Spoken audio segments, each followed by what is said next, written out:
Hello and welcome to the Other 14 FC podcast midweek special. I'm Alex, Crystal Palace fan. And I'm Tom, a West Ham fan. And this is your podcast for everything and not top six. Tom, what do we have for listeners this week? This midweek? I don't even know. You're a mess, mate. Well, we're back already, so let's keep it brief. Fulham couldn't quite get a point after a crazy night at the Cottage. Brighton and Villa played a back and forth thriller, and Daniel Farke got a response from his Leeds side. Do you want us to do any chat, or are we just jumping right into it? I was going to say, how you doing, what you've been up to, but I know what you've been doing. I think you know what I've been doing. Let's just probably figure out we've been to work and watched football for the last 3 days. So yeah, I don't think we need to talk. Your lungs since then.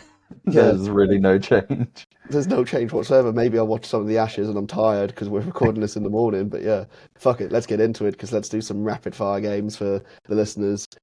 Different bit of a format this week. Rather than going through exciting games first and wins and losses, we're just going to take it as the week kind of went because it just seems like the smartest option. So yeah, Tom, where do you want to start with the Tuesday games? Well, you've ruined my autistic brain of changing the rundown format. So, let's go Newcastle Spurs 2-2. I think Newcastle absolutely dominated this one. I think they should have won comfortably. Mate, they should have, shouldn't they? It's just like my first note was obviously seemed to be all Newcastle, all the way through. And yeah, I think Spurs got really lucky to get away with a point even.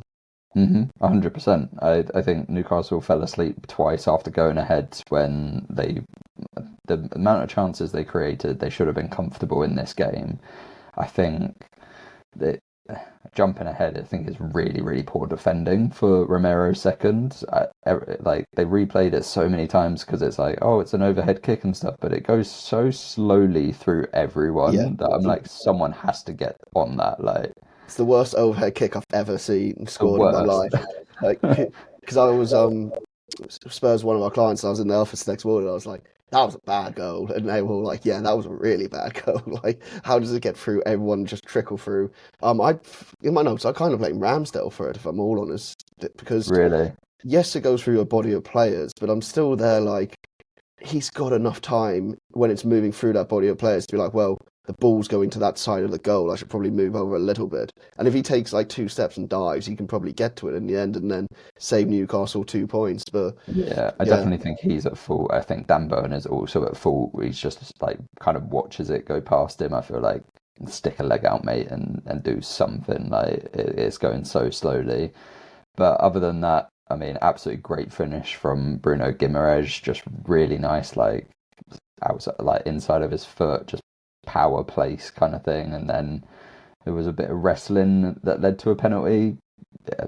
Hey, with the Bruno goal, you gotta give your best mate Diana a bit of respect for setting that. What, for running straight forward and then just crossing, just low cross into Voltemada does all the work there, in my opinion. It's just good hold up play from him every time, isn't it? Yeah. And penalty. I don't think it was a pen. I still can't figure out what made it a pen. Would you agree or disagree? Well, I mean, that's interesting because remember that Brentford game, I think it was at the end of last season, where there was 2 penalties or something at either end for grappling, and you, I think at the time, were both of them should have been they should all have been pens, or at least the 2 that were you were pretty certain that the 2 that were given were pens, and if you give a pen for this, you get rid of it. Yeah, but my thing is if you give one, you got to give the other with that scenario. This one, I just looking at it, was it looks like half a dozen of one, 6 of the other, and just they're I can't figure out who fouled who. I looked at it constantly, and I was like, I mean, Dan Burn has him in a headlock. He's Dan Burn is kind of smartly I'm making sure this contact is maintained, because I feel I can't remember who the defender was, but I feel they would have. I think it was Porro, right? I think they were, or Bentancur. They would have got. I'm sure they probably would have not to have their head in between Dan Burn's arm and body, but he kind of maintains the contact and then goes down, and I feel they kind of got away with a penalty there. I think 100%, 100%. But yeah, apart from that, I don't think it's a good point for Newcastle, unfortunately. I think they should have been taken all from that, and it's one that's missed, but it still keeps them in good form. What's that? 2 wins on the bounce and a draw. So yeah, it's all looking up. And I guess there's not much more to talk about that game. Should we move on to the crazy one from that Tuesday night, the Fulham 4, City 5? Yeah, it didn't start with this one just because Fulham couldn't quite get that equaliser that would have made this absolutely sensational result. Because at 5-1, you would have given them no chance of getting anything from this game. No, 100%. Well, we were podding, weren't we, during this game? And I wasn't looking at my phone whilst we were podding, and then I came off and I was looking. It was like, bam! It was like 3-0, wasn't it, to City? I was like, oh yeah, this is typical. It's going to be a bloodbath. And then I kept looking at my phone, and do you know in Simpsons where Superintendent Chalmers goes to Skinner's house and he opens the door and sees fire? It's like, what the hell is going on in there? And I was just thinking that the whole time. I was seeing all these scores flood in when Fulham were just making up. After we finished, I watched the Newcastle Spurs game, and then at half time, I was like, oh, let me check out the Bournemouth Everton game because it was 0-0, and I was like, like Fulham are dead and buried at that point. And then I watched like 15 boring minutes of Bournemouth Everton, and then I saw this score after, and I was like, damn, why didn't I put that game on? Like, yeah, You're too busy enjoying steamed ham. Good old steamed hams. Yeah, I mean, the Smith Rowe goal just before half time kind of gives them some hope, but then immediately it doesn't feel like that hope got to anything because they then conceded 2 goals after half time. So well, that was it, because I watched the highlights and I was like, oh, Smith Rowe gets a goal at half time, cool. They probably got momentum from that, go in, and then that's when they like rebuild and they get this comeback. And it was like, oh no, City scored 2 more goals like pretty much straight after half time. And it was like, so they were dead and buried, got hope, got dead and buried again, and then did unbelievably well to give themselves more hope. Chukwueze doing same bits where he's picked up basically from the weekend, and just seemed. He came on at half time for Lukic, which obviously is a big switch up there. I think they put Iwobi back into the sort of the central position, and Chukwueze gave them so much more directness. He like Iwobi scores a nice, like, lovely place finished for the Fulham second, and then Chukwueze gets 3 and 4, which are very similar kind of goals. Like, they're just kind of like mirrored from like different like sides of the box, but like they're both like kind of half clearances from the defense, and then he gets over them and just absolutely like leathers them into the far corner. And like, yeah, he's looked like he's in sensational form right now. Like, everything that he's doing is giving defenses fits and stuff, and they just couldn't quite make it. I think it was that Josh King one that gets cleared off the line that is just the chance that you're just like, damn, that was it. I was going to say, I'm probably going to regret saying this because I'm going Fulham away this weekend for the first time, so going to experience what the atmosphere is like there, but I'm always told it's quite quiet and docile. I was basically saying if that Josh King goal went in, the roof might have mildly adjusted at Craven Cottage. I don't think it's ever come off there, but I'm probably going to regret that. It's going to come off this weekend when they batter us 4-0. The champagne would have been popping off, but that's more like it. I think I was looking at this game and I was like, why there were so many goals, and then like watched the highlights and was like, oh, okay, it was another one of those torrential downpours like we saw with like Bournemouth, Sunderland, etc. And I was like, maybe that is having a real impact. Like, there's a new Premier League ball this year. It does like matter slightly different when you're playing at that kind of level. It wouldn't matter to us. We'd be like, oh, it's just football. But when you're at that level, it moves slightly differently. It might bounce a tiny bit differently, and it like might just be skidding off the surface more than previous ball like seasons. And I think that's like the only consistent that we've seen with some of these games in recent weeks that have had mad amount of goals and chances, and it's they've all been played in like absolute horrible conditions. Well, mate, what I've noticed with this ball, I don't know if you've noticed it at your West Ham games, but this one feels a lot more balloony, and you can even hear it when the goalkeepers take a goal kick. It like has that ping of like one of those plastic red or blue balls you'd get. Like, is that what I can blame Areola's awful distribution for? Because this season he's been like kicking them out for throw-ins more often than not. So I'm going to blame it on that now. Yeah, you can give him that. Cool. Okay, moving on to the final game for Tuesday, Bournemouth Everton. Everton break Bournemouth's 7-game unbeaten run at home. Pickford making big saves. It's kind of just your quintessential Dave Moyes performance. I know we kind of say it every week, but It's Yeah, I mean, it was exactly what you a got. real low key affair. Yeah. Like Everton just did really well. I think they really restricted Bournemouth to very little. Like there were a couple of sort of chances that Bournemouth couldn't quite get off. Like Semenyo had a couple of shots on target, but they didn't really trouble Pickford too much, and that was testament to Everton defending as a team, restricting the spaces for Bournemouth, and then just countered and got their lucky deflection with a Grealish effort. So Another big deflection. There's two goals have basically been, one's been kicked onto him and one's been a massive deflection. I mean, yeah, he was busy throughout the whole game, though. And the only other thing to really pick out of it is the Krupi offside goal. There's no real debate. He was definitely offside for that in the first half. Yeah, so offside. I think we haven't really spoken about it, but that's a big old slide from Bournemouth. They're down in 14th now. They've lost 4 of their last 5. They've got Chelsea next. That is like Bournemouth were doing so well earlier in the season, and even in this run, they've scored goals. They've created they should have probably got a result or two out of these, but Well, that's it, isn't it? Like, I think we need a bit of a deep dive on Bournemouth maybe over the weekend, just seeing how they come up against Chelsea. But it's one of those things where that group in the table is ridiculous.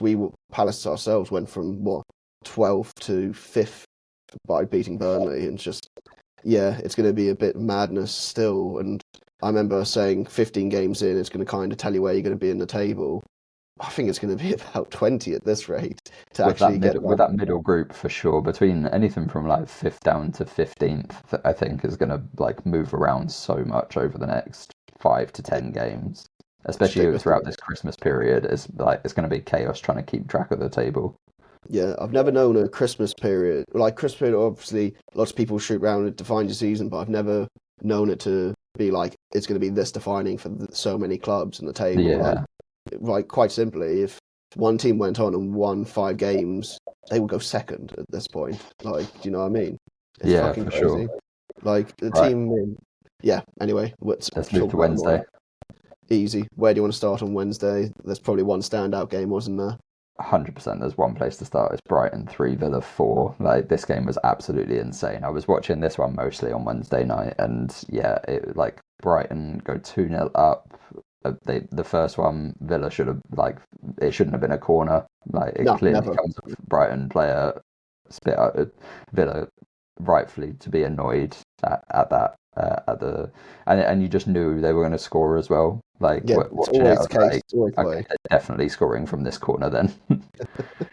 Always the way. But I mean, I can't really. Again, it's one of those things I always say. Like, they come around for you in the season, but you got to be well annoyed for it. But then you got the Torres own goal for Brighton's second when they're breaking on Villa.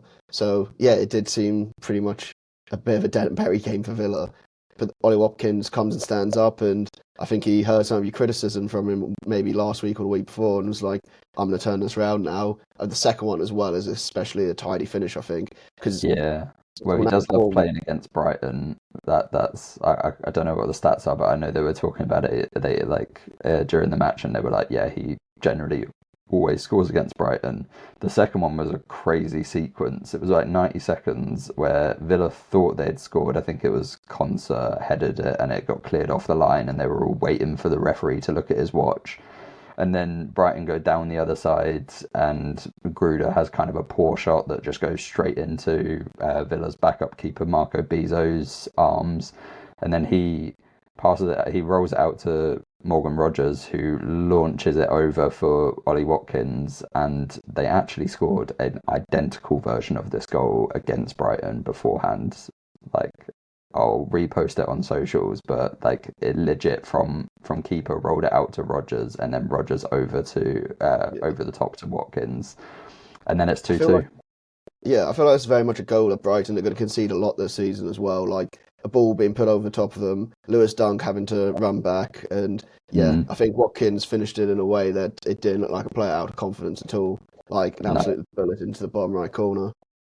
Yeah, maybe he's going to turn things around, and as Villa have done in this game, they at half they go in at 2-2, which is absolutely massive, and then they're the better team in the second half. Yeah. I think for Brighton, Carlos Baliba was an absolute beast in this match. It was the best game I've seen him play all season. Like, he was covering everywhere. He had to break up so many Villa attacks. Eventually, that pressure in the second half told for Villa, and Amadou Onana gets the back post header to make it 3-2. Towering back post header, isn't it, as well? Like, yeah, dominant. He's absolutely gigantic at the back there, just like, bam, got it. And then Emery on the sidelines going through all the emotions in this game as well. He was fucking fuming in the first half and then absolutely delirious, and then makes a super sub to, I guess, pretty much win it. And your man Marlon, basically, with what's a scrappy, but I think it's also a striker's finish in the same way. Like, he's gone to the right place. Yeah, bit of pinball in the box, and a massive substitution from Emery, like a much needed fourth as well, given how much pressure then Brighton put Villa under in the remaining stages. And Van Hecke gets a really great second, and like a second goal for him makes it 3-4, and then it's nervous for Villa even more. And there's the one chance is that Welbeck one where he gets a header, and it's just an incredible save. As I say, Villa's backup goalkeeper playing in this one, and like, what a save from Marco Bizzo. Yeah, I didn't think Marco Bizzo had this game in him, if I'm being honest. Like, I always think, I've said it to you before, if Martinez is not playing for them, I always think Villa are going to struggle. But yeah, he really stepped up in this game and made a number of big saves for him to get the 3 points and keep Villa's run going. Yeah, incredible. 4 wins on the bounce for Villa. They've got Arsenal next. The way that they're playing, I wouldn't be surprised if Villa are going in that full confident of possibly getting a result. It is at home as well. Praying. Come on, Villa fans. I've got a few Villa mates. I'm on your side. I'll wear a Villa shirt. Fucking, I'm on sad. It's sad early kickoff, isn't it? I think I'll do anything for Arsenal not to win the league. I want to see them crumble. Got too many arsehole mates at work. Cool. Then where do we go next? Yeah, let's go to Elland Road. This result properly shocked me. Leeds United 3, Chelsea 1. Leeds at half-time of the City game, they switched to a back 5. I saw that they'd gone to 2 up top, but I wasn't sure what the rest of the formation was in that one. But yeah, they started and they continued that in this game, went with a back 5 with 5-3-2. So had the 2 big men up top and just got in Chelsea's faces from the first minute, and just made life really uncomfortable for that very privileged group of West Londoners. And yeah, Leeds well deserved the win here. That's exactly it. You've got to bang on, I think. They battered them, and Chelsea just didn't want it. They didn't seem up for it at all. Like, straight away, bullet header from, how do you pronounce the name? Biol? Yeah. See? Boom. Pronunciation point. Absolute bullet header from the corner. And then Tosin for the, Tanaka with a fucking strike for, to make it 2. And beautiful goal. That one, ain't it?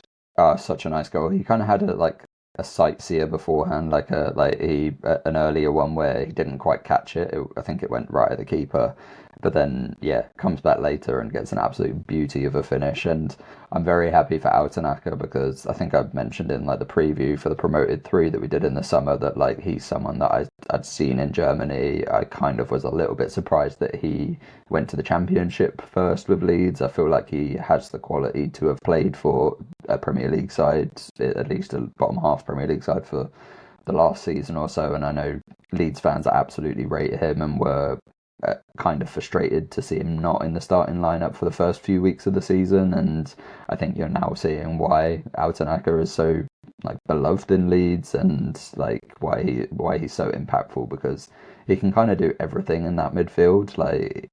He can sit and just defend if he needs to. He can go forward. He can link up play with link midfield to attack and stuff. And gets his first Premier League goal in this one, and it's a beauty. And then Chelsea kind of come into it for a little bit. Goodmanson falls asleep, I think, for Neto's goal, and then do you makes think Perry should do better? I'm always going to ask you this time. Every time there's a slight one against Perry, because he's your surprise player of the season. Do you think he Well, should? I blame Goodmanson for that. Like you've just got an absolute ball watching and left the player who's unmarked to the back post. I don't think the keeper can do much. Yeah. Like Neto's like 3 yards out. Like by the time Perry like gets over from where the cross has gone, it's pretty much already past him. Like it would have been a sensational save if he'd have managed to make that. So I don't blame him too much. But No, that's fair enough. And then if we go down the other end, third goal, Tossen got right this time for him in the right point. Absolute calamitous defending. Like, how often do you see it this bad? Like, you see, like, it'd mess up and then the keeper's, like, put under pressure. But this is literally, like, run towards the goal. I'm just going to, like, quietly get dispossessed goal. It's just, like, what are you doing? It was so bad. Fair play to Noah Okafor for causing absolute chaos among their defenders. But there was no... The pressure wasn't that much that they couldn't have cleared their lines. It was, yeah. I mean, great for Leeds. Like, as I say, the Okafor pressure and, like, just the DC, like, absolute tapping for Calvert-Lewin. He'll never score an easier goal than that. Yeah, 100%. But also deserved 3-1. Like, 100%. I know some of the stats will be like, oh, Chelsea had more possession, etc. And it's like, well, it didn't feel like that at all during the game. Like, Chelsea might have had a lot of the ball, but they didn't do really anything with it. Like whereas Leeds, every time they went forward, they looked like they were going to score. Like they did, didn't they? And it's massive for them now. They've stopped the rot like we said they needed to, and they've got. I mean, they've got a hard one against Liverpool coming up for the weekend, but then they've got Brentford, Palace, Sunderland. There's points to be had there for them now. You'd think, like, if they can replicate this form again. We said a couple of weeks ago how brutal the next like 5 games were. Getting this result is absolutely massive. One, just for confidence to sort of go into those Brentford Palace, etc., and be like, right, we got 3 against Chelsea. We can get 3 here. Whereas if they'd have lost, if they'd have kept that keep going with the defeats, then it would have been really tough. But yeah, the Ellen Road crowd was on fire. The Leeds players were giving them everything. Absolutely well deserved the 3 points. And yeah, I was quite annoyed at how well they played because dropped my boys into the bottom 3. So yeah, cheers Leeds mates. It's got to be worrying times for you. But anyway, what game should we move on to next? Burnley Palace. Yeah, go for it. Yeah, I watched almost all of this one. Bad game. I mean, Burnley probably deserves something out of it, but it's very... I think if I'm a Burnley fan and I'm looking at that, I'm very worried that they got nothing out of that. It's like you come up against the Palace side who, typical what we were going to do, we're probably going to be good for the first 20 to 30, 40 minutes, and I think we got the goal, which was maybe deserved just about. But then after that, we had nothing. We ran out of steam as we have against United and Strasbourg. I was fully expecting this one to end 2-1 when we went in 1-0 at half time because I was like, he's not going to bring any attacking players on. He's just going to bring on Justin Venian and Nketiah, who aren't really going to do anything, and all our attacking threats are going to go. And yeah, the last 20 to 30, it was all Burnley. And the fact they didn't get a goal, if I'm sat there as a Burnley fan, I'm thinking, shit, maybe we are in a bit of bother now, like especially with the Leeds win there as well. Would you agree? I don't think there's much to talk about Palace. Like, what I've just said about Palace is probably going to be copy and paste throughout this whole fucking Christmas period. Because I feel like this was quite smash and grab for Palace with their very tired 11. Like, Munoz took his chance and it was enough. And then he also created one more, but they didn't, outside of like sort of 2-3 chances, they didn't create anything in this match. Whereas 100% agree. Like, I think Burnley were the better team on the night, and I think I was glad to hear you say so because sometimes you can be a bit red and blue tinted. But you're 100% right. Burnley, like, they were the better team on the night, and they should be worried that they didn't get anything from this game. Like, even get a draw. It's a home game against a tired Palace team who have played God knows how many fixtures over the last week or two. Like, they're playing a lot of football. They're playing the same 11 every week. So Burnley, they made the chances as well. It wasn't like they couldn't, like, but it wasn't like Palace were just sat in deep and just blocking any avenue. Burnley had plenty of chances to get something from this. The main one, there's like 2 really like particular ones. It's like the Brun Larsen one where he's absolutely smashed it, and Henderson gets fingertips on it or like slight hand on it to tip it onto the crossbar. And then I can't remember who made the shot, but there's like one where Richards clears it off the line, and like it's like that. Like if you're not getting one of those, then you definitely got to be worried. Yeah, the Hendo one, I'm there, like, when you're down there, those are the things that go against you, like the keeper getting a fingertips. That has happened for us when we were, like, in relegation battles before, but to begin with, I was like, oh yeah, Burnley, good, Burnley didn't get the goal, but then after thinking, like, about Palace, like, winning, I was like, God, it's pretty damning for Burnley not being able to get something against us when we're this pathetic at the moment. But, yeah. Enough on that. Cool. Nice. Where do you want to go next then? Well, Wolves 0, Forest 1. Another pretty low-key affair, I think. Like, again, similar to the Palace game for Wolves, don't think they did a lot, really. Like, they created a couple of chances. Arias absolutely has to score that one big chance. Like, absolute sitter. Well, we said, didn't we? Like, I think it's the third 1-0 loss for Wolves on the bounce. Like, they need to find a way to first score a goal and then basically turn these 1-0s into a draw and just hope. But I think it's too late now, isn't it? Like, are they dead and buried? Is it too early in the season to be saying it? Or I mean, it would take another sensational run, and given the fact that they've gone on, like, the last 2 seasons, they've got out of jail at some point through the season. I doing it for a third year in a row, where we're currently standing, is probably not, especially when you've got teams like Leeds, Forest, etc. picking, and like even West Ham got a draw. Like, there are teams picking up points above them. The gap is just growing and growing, and whilst you're right, like, they're not necessarily getting battered 3-4-0. It's still, they're still getting 0 points at the end of the day, and I don't see enough of them being able to turn this around. Like, from a Forest perspective, I think they won this game in second gear. Like, honestly, they looked like they were just training. Like, they were just like, oh, we'll just la-di-da, pass it around, create a chance here and there. Eventually, we'll get a goal. Like, they had one disallowed for offside. I think it was clear cut. Like, it's definitely offside. So no complaints there. But then, good on Igor Jesus for finally getting his first Premier League goal later in the match. Like, as I say, it felt like it was always going to come, and Forest didn't have to do a lot for it. Hutchinson, nice assist. Good header from Jesus. Yeah, I was going to say, Hutchinson's really proven me wrong completely this season at the moment. So, yeah, he's coming into his own, it seems. But, I mean, it wasn't great goalkeeping from Sam Johnston either, though. I don't know where he's gone. He's absolutely in no man's land. Like, he's gone for absolute walkies. But, yeah, Hutchinson has got a picture of you up on his locker, and he's just, like, got, like, the quotes of you saying shit about him. Point a finger at me every time. Okay, it's like, fuck this man. Yeah. I'm a big deal, to be fair, so yeah, I like that. Cool. Where do you want to go next? Let's go Liverpool Sunderland 1-1. Again, another pretty low-key affair, except for loads of long-range chances, it seemed. Yeah, it was, but I still think Sunderland should have probably come away with a win here.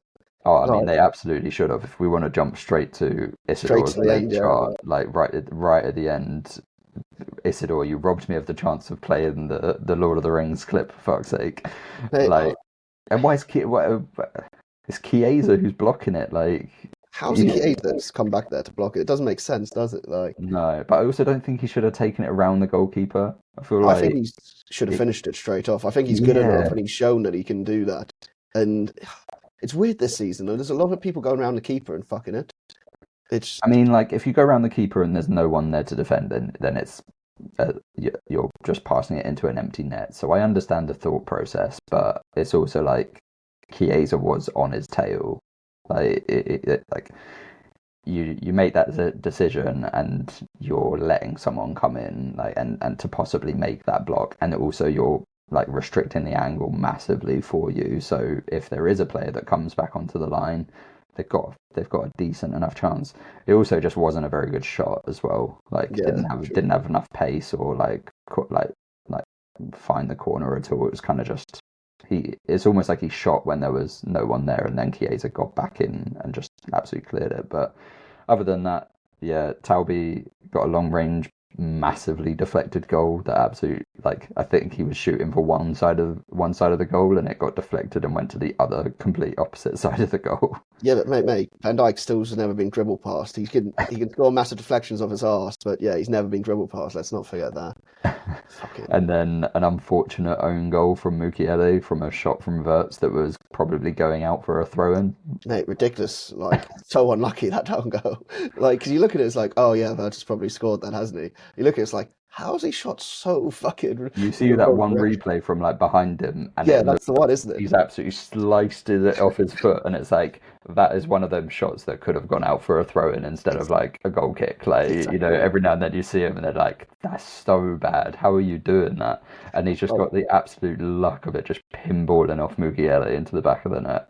Oh, man. I guess if you're Sunderland fans, you'd be Liverpool away, not losing and taking a point, you'd be probably absolutely buzzing, but not to take all three. And I think Super Kevin Phillips was in the away end with all the Sunderland fans, so I imagine they had a good evening altogether as well. Then moving on to the last game on Wednesday, Arsenal-Brentford. I mean, I don't really have much to talk about. What was it? Brentford hit the bar, seemed to frustrate Arsenal a bit. Gallagher had quite a lot of big saves made, but it was pretty comfortable for Arsenal in the end, wasn't it? Yeah, this one, I think Rico Henry really struggled with Noni Madueke in this game. Like, everything for Arsenal was just coming down that right-hand side, and yeah, Henry, don't know if he's Premier League quality, to be honest. I think the injuries have really taken their toll on that player. And yeah, Sade almost scored from a header that Raya tips onto the bar. That's pretty much it for Brentford. Like, there wasn't really a lot to talk about for them. No, I feel like that's happening a lot when some of the other 14 teams are going and playing Arsenal away. It's pretty much the same game over and over again. Arsenal get 1 or 2 and then shut up shop, and it's not much to fucking talk about because they're not a very exciting football team. Anyway, let's move on to your guys' game on Thursday. Yeah, decent away point for West Ham in this one. Not a particularly good game, but Aaron Wan-Bissaka was absolutely class. Against his old teams, that boy turns up. You really do, don't you? The clearance off the line, and then just keep them pretty much United at bay as much as possible. Who got the goal for you guys? Is he a new young player that's been brought in? No, he's a signing from. Well, he's fairly young. I think he's like 21, 22. Sungutu Magasa, who signed him from Monaco in the summer. He's sort of a central midfielder who can play centre back as well. But he's been like. He started the first couple of Nuno's games, and then he kind of got dropped out of the team as sort of Nuno went on a journey to find himself and what he wanted from who he wanted in that midfield. And he's come back in the last couple of games. Obviously against Liverpool, went for a bit more like an extra body in there with Freddie Potts and Magasa as both sort of like defensive midfielders. In this one, obviously, we don't have Lucas Paquetá after his head loss on the weekend, so it sort of Nuno mixed things up a little bit, kept Magasa and Potts in the middle, but brought Souček on and kind of played. It was almost like a 4-4-1-1 because Bowen kind of played off Callum Wilson in like I wouldn't say it was a 10. I would say it was more like a second striker kind of role, and then Souček was like on the right, and then you had Mateus Fernandes on the left, so it's kind of like 4 central midfielders playing across the midfield, which I think caused United problems, especially in the first 20 minutes, because when you've got 4 central midfielders playing across, they're gonna drift centrally. Like when you got someone like Jared Bowen, he's gonna hug the touchline more than Thomas Souček will, and he did like stay generally on that right hand side, and he played pretty well for someone who is definitely not a winger. But yeah, I think the standouts for the night were Bowen and Magasa. Like, I'm really happy that Magasa got his goal. He only scored 1 in 57 for Monaco, so I don't think he's going to get too many for West Ham. But you know, he's got his first goal. The start against Liverpool was his first start for 2 months, so you know. He was just brilliant all night as well, like really, really good in that midfield up against that rat Bruno Fernandes and Casemiro and stuff. He got himself about, made a lot of tackles, a lot of interceptions, and tried to get the ball, carry the ball out as well. I think it was a really, really good away point. Didn't feel like we were going to get it after United got their goal. Kind of felt like we didn't have quite enough, and we didn't have anyone off the bench to like, sort of turn the game either. So it was kind of like, all right, we maybe a little bit smash and grab, but it's a point away from home at Old Trafford, and yeah. So I'll take it. It doesn't get us out of the relegation zone, but Cool. Okay, that's everything. So yeah, let's do our predictions quickly for the games that start tomorrow. So Villa Arsenal 12:30 kickoff on Saturday. I'm going 2-0 Villa, I think. What about you? Oof, I'm gonna go 1-1 draw. Cool. Then we have 3 o'clock kickoffs, Bournemouth Chelsea. The Vitality, I'm probably gonna go 2-2, I think. No, I take that back. I'm going to go 1-0 Chelsea. I think the Bournemouth ruts or Bournemouth slide's going to continue. I think they have to get something out of this game. I'm going to go 2-1 Bournemouth. Nice, cool. Everton Forest. This is going to be the Moyes Dyche masterclass game, isn't it? Go on, I'm going 0-0. Let's have it. Yeah, I'm going to join you. 0-0. Football heritage right there. City Sunderland. This is an interesting one, isn't it? Because I would expect City just to do the job against a newly promoted team, but Sunderland are proving us wrong every time. But I think it's still going to be 3-1 City. Sorry, I think City will just have enough on this one. I think it'll be 2-1. Yeah, I think it's a step too far. Newcastle Burnley. I'm sorry, Burnley fans, but after seeing what I saw on Wednesday night, I think this could be one of those new ones where Newcastle run away, especially in the form they're in, going 5-1 Newcastle. Oof, I'm going to go 3-0 Newcastle. The Geordies at home, Burnley don't seem to be offering too much. Yeah, I think I'll back Newcastle 3-0. Cool. Spurs, Brentford. I'm going to go Brentford 2-0 in this one. Ooh. I think. I honestly, I think Spurs are so bad at home that it's basically a home game for Brentford at this point.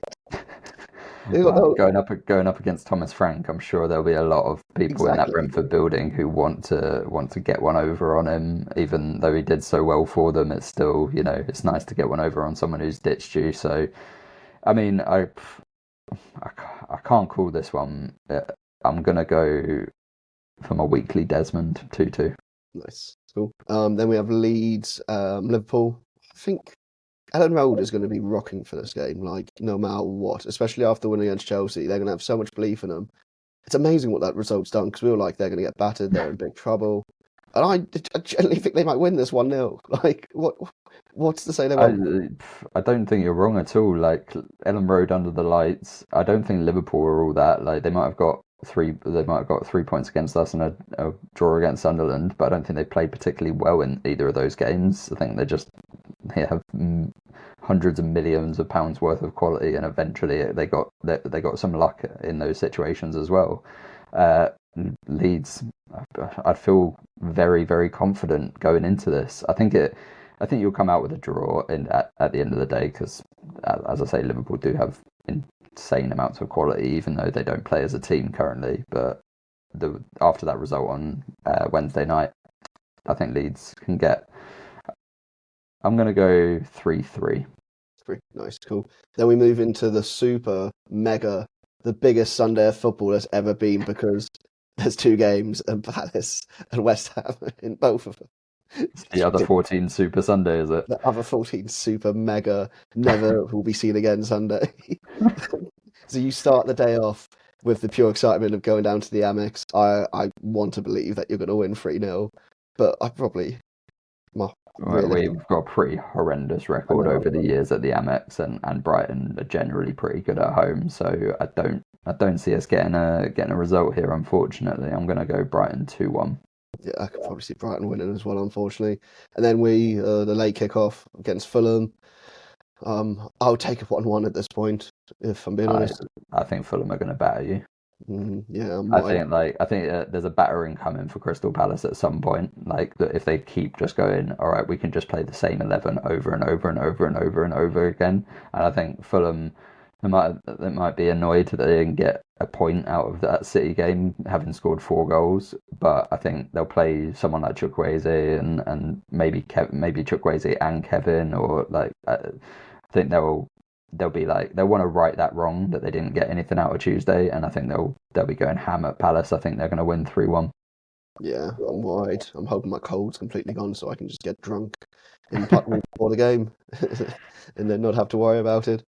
And then Monday night, Wolves United. I think this might be the one where Wolves stop the rot. I'm going to go 1-1. Took the words right out of my mouth. I did that. I was like, Monday night against Man United, Wolves might just be able to get something. Like they might just Feels like that one. score something. Yeah, I think I'm probably going to go 2-1 Man United though.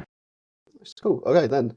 Okay, hope everyone enjoyed that quick-fire midweek pod. Feel free to rate and view the podcast, tell your friends, socials as usual, Instagram, TikTok, Blue Sky, Reddit, at Other14FC Podcast, and email in at other14fcpodcast@gmail.com. If you have any input or want to say anything you'd thought about your team, any video clips, just anything to help us out with the content over this Christmas period, because it is going to be relentless and we need all the help we can get. But yeah, cool. Otherwise, mate, yeah, have a good one. And yeah, let's have a good Sunday where we both win. I'm sure we'll be talking about where we both lose and both had a miserable Sunday. But yeah, otherwise, I'll catch you next week. Yeah, see you next week, mate. See ya, bye. Bye.